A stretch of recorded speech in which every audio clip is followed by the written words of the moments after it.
வேண்டான்னு சொல்ல உடனே மாண்பு உறுப்பினர் மாண்பு ஏவா வேலு அவர்கள் மாண்பு ஏவா வேலு ஏவா வேலு இங்க பாருங்க எதிர்கட்சி கொறடா முதல்ல இவர் வந்து எந்த கட்சியில் இருக்காருன்னு கேளுங்க அவரை. வசந்த காலத்துக்கு அவர் எந்த நீங்க எங்க உட்காருங்க, நீங்க உங்க இடம் எது உட்கார சொல்லுங்க. நடவடிக்கை எடுப்பேன், உங்க இடத்துல போய் உட்காருங்க. இஸ்லாமியர்கள் பிரச்சனையாக அவர் முதல்ல இடத்துக்கு போக சொல்லுங்க. மாண்புமிகு பேரவைத் தலைவர்களே, இஸ்லாமிய பிரச்சனை என்பது தமிழ்நாட்டை பொறுத்தளவுக்கு ஒரு சென்சிட்டிவான பிரச்சனை. அது அனைவரும் அறிந்த ஒன்று. இது சிறுபான்மை சமுதாயம் சம்பந்தப்பட்ட ஒரு பிரச்சனை. நம்முடைய பேசுகிற மதுரை சட்டமன்ற உறுப்பினர் தங்களுடைய தலைவர்கள் இஸ்லாமியர்களுக்கு என்னென்னலாம் செய்திருக்கிறார்களோ எவ்வளவு அரணாக இருந்திருக்கா என்று அவர் பெருமைப்படுத்துவதில் எங்களுக்கு ஒன்றும் மாற்று கருத்து இல்லை. ஏன்னா அந்தந்த கட்சி தலைவர் அப்படி தான் பெருமைப்படுத்துவார்கள், அதையும் எனக்கு மாற்றம் இல்லை. ஆனால் போகிற போக்கில் அனைத்தும் முஸ்லிம்களுக்கு பாதுகாப்பாக இருந்து அவர்கள் சொன்ன வேண்டுகோளை எல்லாம் செய்த ஒரு இயக்கம் திராவிட முன்னேற்ற கழகம். அதோட மாற்று கருத்தில் அதுக்கு விட்னஸே அந்த இஸ்லாமிய தலைவர்கள் இங்கே சொல்லிட்டாங்க. பேராசிரியர் அப்துல் சரி, நம்முடைய அன்சாரியும் சரி, அதே போன்று நம்முடைய இவரும் சொல்லிட்டாங்க. உட்காருங்க உட்காருங்க. அப்படி இருக்கிற உட்காருங்க, நீங்க உட்காருங்க. இடத்துக்கு போங்க.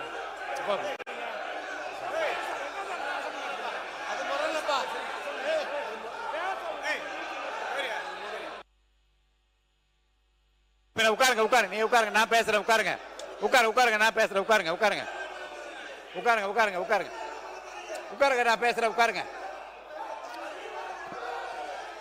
ஏனுங்க மாணவர் உட்காருங்க, நீங்க உட்காருங்க உட்காருங்க உட்காருங்க உட்காருங்க உட்காருங்க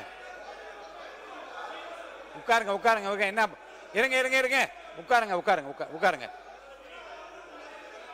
உட்காருங்க, எல்லாம் உட்காருங்க, எல்லாம் உட்காருங்க உட்காருங்க உட்காருங்க. முதல்ல மாணவ பள்ளிக்கல்வித்துறை அமைச்சர் நீங்க ஒரு இத ஒரு உங்களுக்கு எல்லாரும் உட்காருங்க, எல்லாரும் உட்காருங்க. எழுந்து ஒரு நொடி உட்காருங்க உட்காருங்க, அமைதியா இருங்க. மாணவ பள்ளிக்கல்வித்துறை அமைச்சர் முடிங்க. இல்ல முத விஷயம் அந்த சப்ஜெக்ட் போறதுக்கு முன்னாடி ரொம்ப நாளாவே என்னன்னா இது நாம ஏத்துக்கொள்ளவே கூடாது. அது கொரோனா நாளா யோசிக்கணும். இப்ப என்ன நடந்தது கேமரால காட்டினாங்களா தெரியல. அவர் மாண்புமிகு சட்டமன்ற உறுப்பினர் தான் இடத்தை விட்டு வசந்தம் கார்த்திகேயன் அடிக்கிறதுக்கு பாஞ்சு வந்து ஏவா வேலைன்னா கட்டி பிடிச்சு அணை கட்டி தடுக்கிறார். மதிப்பிற்குரிய பூண்டி கலைவாணன் அண்ணன் அங்க இருந்து நடுகிறதுல வந்து அடிக்கிறதுக்கு வராரு. இந்த உருட்டல் மிரட்டல்களாம் மதிப்பிடக்கூடிய கட்சி தமிழக வெற்றி கழகம் அல்ல. இதை போன்ற நாகரிகமற்று உருட்டுறது மிரட்டுறதுனாலதான் தமிழக மக்கள் தகுந்த தீர்வு கொடுத்து அங்க உட்கார வச்சிருக்கிறாங்க. தொடர்ந்து நான் பாத்துக்கிட்டே இருக்கிறேன். இந்த வேலை எங்க கிட்ட நடக்காது. ஒண்ணு, சபாநாயகருக்கு ஒரு மதிப்பு இருக்கு, சபாநாயகருக்கு ஒரு கண்ணியம் இருக்கு. அவர் எழுந்தா அனைவரும் அமரணும். இப்பவும் இதேதான், இப்பவும் அதேதான். உட்காருங்க, உட்கார்ந்து பேசுங்க, உட்காருங்க, உட்கார்ந்து பேசுங்க. அவர் சபாநாயகர் ஒரு கண்ணியமிக்க பதவி, கொரோனா ஒரு முக்கியமான பதவி. இப்பவும் பாருங்க, எழுந்து நின்று உரிமையில பேசுவது இதெல்லாம் நாகரிகம் கிடையாது. இதெல்லாம் கத்து கொடுத்தாங்களா அவங்க தலைவர்கள்? ஒண்ணு. ரெண்டாவது நம்முடைய சட்டமன்ற உறுப்பினர் அவருடைய முதல் அறிமுக உரை பேசுகிறாரு. இன்னும் கவனமா உறுப்பினர்கள் பேசும்போது தங்களுடைய கருத்துக்களுக்கு ஆதாரத்தோடு பேசணும். ஆதாரம் கேட்கலாம். ஐந்து முறை அவர் அறிமுக உரையை குறுக்கீடு செஞ்சு 5 முறை பேசிட்டாங்க. அவர் பேசிய கருத்துக்களுக்கு இப்ப நான் பேசுனத இப்பெல்லாம் நாகரிகமா பேசாதீங்க. உட்காருங்க உட்காருங்க உட்காருங்க. அவர் பேசின கருத்துக்களுக்கு ஆதாரம் இருக்கான்னு கேட்கலாம். ஆதாரம் இருந்தா அவர் சபாநாயகர் கிட்ட கொடுக்கலாம். அதை விட்டுட்டு அதாங்க அவர் பேசின கருத்துக்கு சபாநாயகர் ஆதாரம் கேட்டு அவர் கொடுக்கட்டும். அவரை பேச அனுமதிங்க.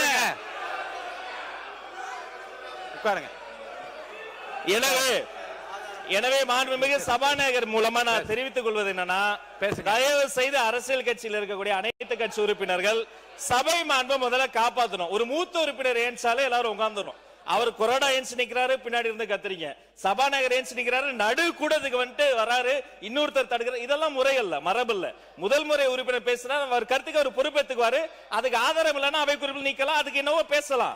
5 முறை குறுக்கீடு செஞ்சுட்டு அவர் ஆதாரம் வச்சிருக்காரா இல்லையா, அது உண்மையா இல்லையாங்கிறத அவர் பேச அனுமதிங்க. அப்புறம் பொறுமையா கருத்தால் எதிர்கொள்ளுங்க.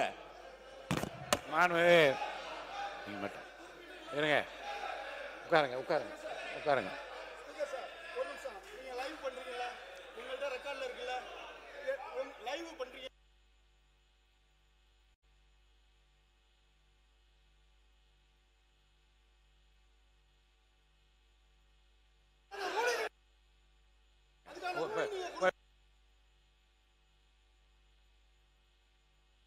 உட்காருங்க, இடத்துல உட்காருங்க, இடத்துல உட்காருங்க, இடத்துல உட்காருங்க. மாண்புமிகு அவை உட்காருங்க.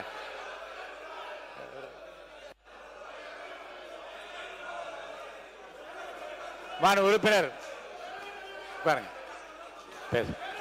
மாண்புமிகு அவை முன்னவர் மாண்புமிகு பேரவைத் தலைவர் அவர்களே, உட்காருங்க. நீங்க எல்லாம் உட்காருங்க, தயவுசெய்து உட்காருங்க. எல்லாம் மாண்புமிகு பேரவைத் தலைவர் அவர்களே, உட்காருங்க. இதற்கு ஒரு முற்றுப்புள்ளி வைத்து அவை உறுப்பினர் பேசியது தவறாக இருப்பேனால் அதை நீங்கள் அவை இல்ல, கண்டிப்பா உறுதியா நீக்குவேன். அவை முன்னவர் அவர்கள் அதற்கான நடவடிக்கை மேற்கொள்ளும்.